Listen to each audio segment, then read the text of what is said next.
Hi students, आज की इस वीडियो के अंदर मैं आपको बताऊंगा क्लास 9 सामाजिक विज्ञान का सिलेबस 2022-23 के सेशन के लिए। अगर आप ये वीडियो देख के आ रहे हो बाकी वीडियो देखने के बाद में या सीधे आ रहे हो कोई दिक्कत नहीं है, बट यहाँ पे जो मेजर चेंज है वो क्या है भैया। आप बोल रहे थे कि बाकी वीडियो में बोला है कि भैया वहाँ पे चेंज है, वहाँ पे चेंज है, वहाँ पे जाओ। अब यहाँ पे ऐसा क्या चेंज है? देखो, सबसे बड़ा चेंज हमें देखने को मिला है यहीं पे। पूरी जो बाकी की जो किताबें हैं वो सारी प्रिपेयर करनी है एज इट इज, बट यहाँ पे आपके पास में 4 किताबें हैं: इतिहास, भूगोल, राजनीति शास्त्र और अर्थशास्त्र। ठीक है। अब ये जो आपकी इतिहास की किताब है ना, ये किताब पुराने जमाने से जो चली आ रही थी एनसीईआरटी की किताब, उसको हटा दिया गया। बोले हमें नहीं चाहिए, हम एक नई किताब इंट्रोड्यूस कर रहे हैं। जो पहले था, जो नाम था उसका कुछ और था, तो अभी एक नई किताब इंट्रोड्यूस कराई गई है जिसका नाम है हमारा भारत 4। ठीक है ना, मतलब 4th पार्ट है हमारे भारत का। तो अभी इसके अंदर क्या मिलेगा हमको? इसके अंदर जो चैप्टर है वो नीचे लिख दिया है मैंने, मेरे को जितना सिलेबस से समझ में आया तो उस हिसाब से मैंने यहाँ पे चैप्टर्स के नाम लिख दिए हैं। बाकी जो है जो भी सॉल्यूशंस होंगे, अगर आपको चैप्टर के नोट्स चाहिए रहेंगे वो तो चाहिए रहे, सबको चाहिए। उसके अलावा अभ्यास के प्रश्न उत्तर, इंपॉर्टेंट क्वेश्चन, MCQs, ये सारी चीज़ें चाहिएंगी आपको। तो देखो, गाइड में तो मिलने से रही, क्योंकि गाइड तभी आएगी जब पहले बुक तो आए। अब बुक आ रही है जुलाई के अंदर, जुलाई 2022 में आ रही है आपकी बुक, गर्मियों के टाइम में। तो उससे पहले तो आपके पास बुक ही नहीं है, हमारे पास भी बुक नहीं है। जैसे ही बुक आएगी तो हम इनके सारे सॉल्यूशंस और साथ में वीडियो चैप्टर सॉल्यूशंस आपको प्रोवाइड करा देंगे, जिससे आपको ईजी रहेगा। एक नई किताब को नए ढंग से समझने में कोई दिक्कत नहीं आएगी। वैसे भी नई है आपके लिए किताब, बट बात यह है कि यहाँ पे जो अगर गाइडेड ढूंढोगे ना, गाइडें नहीं मिलेंगी इस चीज़ को लेके, तो दिक्कत आएगी आपको। तो इसलिए हम जो है ये सारी चीज़ें आपको 1 महीने के अंदर अंदर सारा सॉल्यूशंस प्रोवाइड करा देंगे, जिससे आपको कोई तकलीफ ना होने पाए। हमारी वेबसाइट है cclchapter.com, वहाँ पे विजिट कर लेना जब मन करे। तो वहाँ पे आपको क्लास 9 के बहुत सारे सॉल्यूशंस वैसे भी मिल जाएंगे, पेपर वगैरह बहुत सारी चीज़ें हैं हरियाणा बोर्ड के लिए।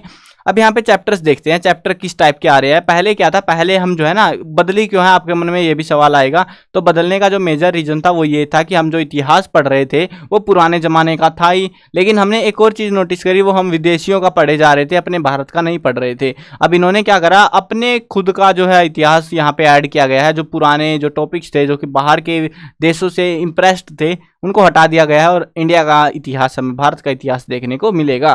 पहला पार्ट है हमारा यहाँ पे भारत का सामाजिक एवं सांस्कृतिक पुनर्जागरण। ये कोई ऑफिशियल चैप्टर नहीं है, मेरे पास कोई किताब नहीं आई है, तो ये जो है ना चैप्टर 10 है। 10 से 9 हो सकते हैं या 10 भी रह सकते हैं, कोई मूड की बात है यार उनकी। वो किताब आएगी तब पता लगेगा। बट जो टॉपिक्स हैं, मुझे सिलेबस में जो टॉपिक्स मैंने देखे उनके हिसाब से मैंने लिखा है इनको, कि इस हिसाब से जो है इस चैप्टर के नाम हो सकते हैं।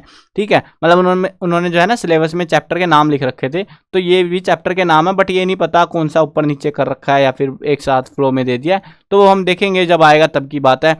तो अभी के लिए बस ये समझ लेते टॉपिक्स कैसे आएंगे। भारत का सामाजिक सांस्कृतिक पुनर्जागरण, राष्ट्रीय चेतना के तत्व, भारत 1857 से 1919 ईस्वी, उदारवादी एवं राष्ट्रवादी, वन्य समाज एवं उपनिवेशवाद, भारतीय क्रांतिकारी आंदोलन 1919 से 47 तक, भारतीय क्रांतिकारी आंदोलन 57 से लेके 1918 तक। ठीक है, मतलब ये इन्होंने बढ़िया करा है कि 1857 से 1950 तक का सारी क्रांतिकारी आंदोलनों के बारे में बता दिया। पहले ऐसा नहीं था। महात्मा गांधी व भारतीय स्वतंत्रता संघर्ष, आजाद हिंद फौज एवं नेताजी की भूमिका, नेताजी सुभाष चंद्र बोस जानते हो ना, तो उनकी भूमिका भी आ रही है अब की बार, अच्छी बात है। अगला पार्ट है भारत का विभाजन, रियासतों का एकीकरण एवं विस्थापितों का पुनर्वास, भारतीय राष्ट्रीय आंदोलन में हरियाणा की भूमिका, क्योंकि हरियाणा की किताब है तो हरियाणा की भूमिका नहीं पढ़ोगे तुम, हैं?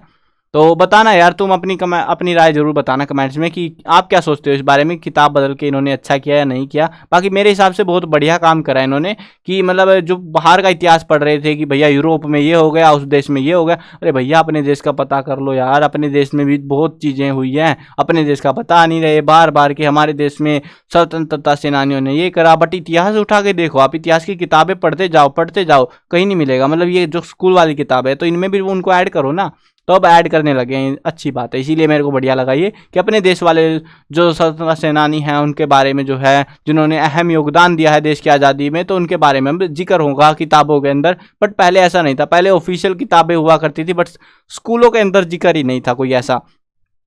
अब देखते हैं हमारे पास जो अगली किताब आ रही है वो है भूगोल की किताब। वो तो एज इट इज़ एनसीईआरटी वाली है, बाकी सारी किताबें, सिर्फ इतिहास की किताब नई आई है जो कि आपको स्टोर से अलग से लेनी पड़ेगी। गाइड वाइडों में सॉल्यूशंस उसके मिल लेने वाले। अब देखते हैं भूगोल का। भूगोल के अंदर 6 पाठ है। पहला पाठ है भारत, आकार और स्थिति, भारत का भौतिक स्वरूप, अपवाह, जलवायु, प्राकृतिक वनस्पति तथा वन्य प्राणी, जनसंख्या। ठीक है, 6 चैप्टर देखने को मिलेंगे। अब उसके अलावा देखें तो राजनीति शास्त्र के अंदर से हमको समकालीन विश्व में लोकतंत्र, लोकतंत्र क्या, लोकतंत्र क्यों, संविधान निर्माण, चुनावी राजनीति, संस्थाओं का कामकाज, लोकतांत्रिक अधिकार। ये 6 पाठ है जो कि राजनीति शास्त्र के अंदर है। और 4 पाठ है हमारे अर्थशास्त्र के अंदर से। पालमपुर गांव की कहानी, संसाधन के रूप में लोग, निर्धनता एक चुनौती, भारत में खाद्य सुरक्षा। तो ये है हमारे अर्थशास्त्र वाले टॉपिक जो कि हमें करने हैं, मतलब 3 किताब। और हाँ, सिलेबस के रिडक्शन की बात करें तो जो लास्ट टाइम की तरह आपको 30% रिडक्शन मिल गया था ना कि भैया ये टॉपिक करने हैं, ये नहीं करने, अब ऐसा नहीं है। पूरी की पूरी किताबें आपको करनी पड़ेंगी सारे सब्जेक्ट की। तो ये इस भ्रम में मत रहना कि भैया कुछ कटा हुआ मिल जाएगा। सिलेबस में कोई रिडक्शन यहाँ पे देखने को नहीं मिलेगा क्लास 9 के अंदर। तो ठीक है, बाकी क्लासेज में हुआ है कुछ एक क्लास में, बट आपकी क्लास में नहीं है कोई रिडक्शन। तो आपको पूरे का पूरा सिलेबस ही याद करना पड़ेगा, सारी किताबें। बट हिस्ट्री की किताब बदली है बस, और कुछ नहीं हुआ पूरी के पूरे सिस्टम में। ठीक है, तो बाकी आपको पूरी किताबें याद करनी है। चलो मिलते हैं नई वीडियो में, बाय बाय। हाँ, एक सब्सक्राइब करने का बने तो यार मूड देख लेना, सब्सक्राइब कर लेना, नहीं बने तो कोई बात नहीं, सब्सक्राइब कर रखा है तो बहुत बहुत धन्यवाद आपका।